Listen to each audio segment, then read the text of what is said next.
প্রত্যেকটা টিনের মধ্যে সরকারি সিল দেওয়া আছে। এই সিলগুলো প্রত্যেকটা টিনে দৃশ্যমান থাকবে। তো এর জন্য যাকে দেওয়া হবে সে ব্যতীত অন্য কোথাও যদি পাওয়া যায় সেটাও কিন্তু তার বিরুদ্ধে আইনানুগ ব্যবস্থা গ্রহণ করা হবে।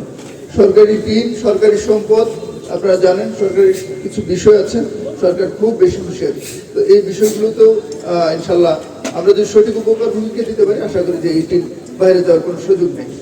আপনারা জানেন গত বছরের মে মাসে রিমেল ঘূর্ণিঝড়ে আক্রান্ত হয়ে আমাদের এখানের যেই পরিবারগুলো আছে সেই পরিবারগুলো এখানে ক্ষতিগ্রস্ত হয়েছে।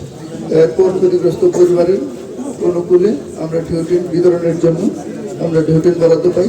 তো সেই ঢেউটিন বরাদ্দের জন্য আমরা কিছু কাজ করেছি এবং নতুন করে আবার আমরা আমাদের যে স্থানীয় সরকার প্রতিষ্ঠানগুলো আছে সেই স্থানীয় সরকার প্রতিষ্ঠানগুলোর মাধ্যমে আমরা এগুলো যাচাই বাছাই করে একটা তালিকা প্রস্তুত করেছি। এই তালিকার মাধ্যমেই আমরা টিন বিতরণ করব এবং এখানে এই পাথরঘাটা উপজেলাবাসীর টিন, এই পাথরঘাটা উপজেলাবাসীর টিনের ক্ষেত্রে আমরা আসলে চেষ্টা করেছি উপজেলা প্রশাসনের পক্ষ থেকে সকল রাজনৈতিক সুশীল সমাজ, সাংবাদিক, বিভিন্ন সমাজের প্রতিনিধি, বিভিন্ন দপ্তরের কর্মকর্তাবৃন্দ তাদের সমন্বয়ে একটা টিমের মাধ্যমে কাজ করার জন্য আমরা চেষ্টা করেছি একটা পূর্ণাঙ্গ একটা তালিকা প্রস্তুতের জন্য। ছবি সহ তালিকা, ক্ষতিগ্রস্ত পরিবারের যে ছবি আছে সেগুলো সহ তালিকা করার চেষ্টা করেছি। আমরা ট্যাগ অফিসারদের যাচাই বাছাই করেছি। তো আমরা চেষ্টা করেছি আমাদের অংশ থেকে আমরা সর্বোচ্চটা, এবং আশা করি যে এটা সঠিক একটা তালিকা হয়েছে। তারপরে যদি কোনো ধরনের ভুলভ্রান্তি কোনো কিছু থাকে দয়া করে আপনারা ধরিয়ে দেবেন, মানুষ ভুলের ঊর্ধ্বে না, আমরা সেটা সংশোধনের জন্য যথাসাধ্য চেষ্টা করবো আমাদের নিয়ম অনুযায়ী।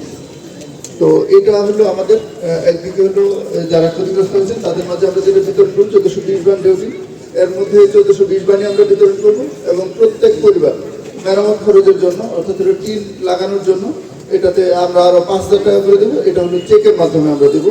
আমরা এখানে বেড়ার চেক যেটা আছে সেই চেক দিয়ে দেবো, তারা সেখানে ব্যাংক থেকে টাকা উত্তোলন করে নেবে। আর আমরা যেই জায়গাটা দাঁড়িয়ে আছি আসলে আমাদের এই মুক্ত মঞ্চের আমরা যদি সামনের দিকে একটু দুই পাশের দুই দিকে তাকাই, একটা হলো যে আমাদের এখানে নিখোঁজ জেলেদের স্মরণে একটা হলো স্মৃতি ফলক করা আছে। এই উপজেলাটা হলো যতজন আসলে আমরা কর্মজীবী আছি, যতজন আমরা আসলে শ্রম বিক্রি করে খাই, এর মধ্যে বেশিরভাগ যারা আছেন এরা হলো এই মৎস্যকে কেন্দ্র করে, অর্থাৎ এখানে প্রায় 40,000-এর মতো যে মৌসুমী জেলে আছে, অন্যান্য জেলে সহ মৌসুমী জেলে আছে তারা, এবং এই জেলে পেশার সাথে অর্থাৎ মৎস্যের সাথে সম্পর্কিত আরো অন্তপক্ষে 1 লক্ষ লোক আমাদের এই পাথরঘাটায় আছে। তো তারা যাদের উপরে নির্ভর করেন আমাদের সেই জেলে সম্প্রদায়, আমাদের সম্মানিত জেলে যারা আছেন শ্রদ্ধেয় জেলে, এরা সাগরে যে দেখা যায় প্রায় প্রতিকূল অবস্থার সম্মুখীন হন, এবং এখানে যারা আসলে নিখোঁজ হয়েছে তাদের কিছু বেদনা আছে, তাদের কিছু আটটি আছে। এই বিষয়গুলো তুলে ধরে আমরা আসলে নিখোঁজ জেলেদের স্মরণে স্মৃতি ফলক করেছি। এখানে 1993 সাল থেকে 2024 সালের জুন পর্যন্ত 188 জন জেলের নাম এখানে অন্তর্ভুক্ত করা আছে। তো আমরা তাদের প্রতি সম্মান জানাচ্ছি।